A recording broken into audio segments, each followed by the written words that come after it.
শুধু আমার সফলতার গল্প দেখেছেন, কিন্তু আমি আপনাদেরকে বলি মাঝে মাঝে যে আসলে অনেক জায়গায় ব্যর্থ হই। আজকে আমার ব্যর্থতার গল্প দেখবেন যে আসলে সংসার কিন্তু জোর করে হয় না। এটা কি আমরা আপলোড করব? আপনি অনুমতি দিচ্ছেন?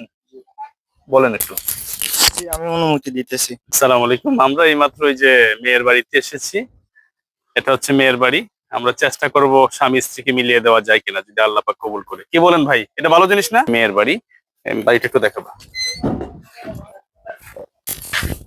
আসসালামু আলাইকুম। আপনারা শুধু আমার সফলতার গল্প দেখেছেন, কিন্তু আমি আপনাদেরকে বলি মাঝে মাঝে যে আসলে অনেক জায়গায় ব্যর্থ হই। আজকে আমার ব্যর্থতার গল্প দেখবেন, এবং এই ভিডিওটি সামাজিক যোগাযোগ মাধ্যমে একটাই ছাড়ার উদ্দেশ্য যে আমরা যে কোনো জিনিস কোনো দাঙ্গা হাঙ্গামায় জড়াবো না, কোনো সংঘাতে জড়াবো না। আমরা আইনি প্রক্রিয়া মেনে সামাজিক ভাবে শেষ করব, অথবা আইনকে শ্রদ্ধা করে আইনের মাধ্যমে শেষ করব, কিন্তু আমরা কোনো ধরনের একে অন্যায় কোনো সংঘর্ষে আমরা জড়াবো না।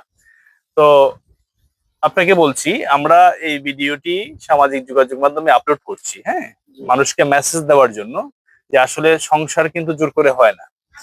এটা কি আমরা আপলোড করব? আপনি অনুমতি দিচ্ছেন? বলেন একটু। জি, আমি অনুমতি দিতেছি কি দিতেছেন? যে এটা সামাজিক মাধ্যমে যাক, হ্যাঁ।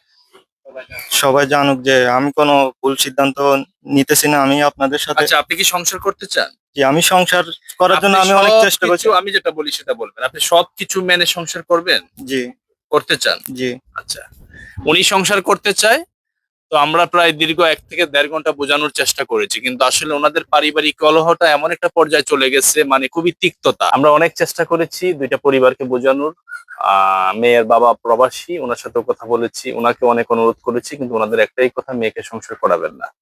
তো আসলে এখন যেহেতু ছেলেটা সংসার করতে চাচ্ছে আর মেয়েটা করবে না, তাহলে সেটা আমরা আইনের কাছেই ছেড়ে দিলাম। হ্যাঁ, এটা আইনি প্রক্রিয়ায় যদি ছেলেটা সঠিক হয়ে থাকে সে ন্যায় বিচার পাবে, যদি মেয়েটা সঠিক হয়ে থাকে মেয়ে ন্যায় বিচার পাবে। এর চেয়ে বেশি কিছু করার নাই।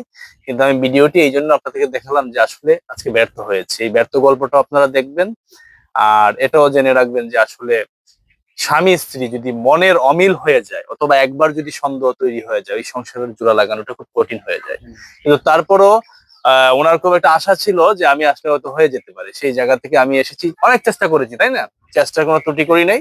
তো তারপরে এখন আইন যা বলে, হ্যাঁ, আইনি প্রক্রিয়ায় ছেলে যেহেতু রাখতে চাচ্ছে, ছাড়তে চাচ্ছে না, মেয়ে যদি স্বইচ্ছায় সে চলে যেতে চায়, সেটা আইন দেখবে কিভাবে কি করা যায়, কিভাবে ভালো হবে, হ্যাঁ, এবং সেটা ওনারা আইনি প্রক্রিয়ায় শেষ করবে।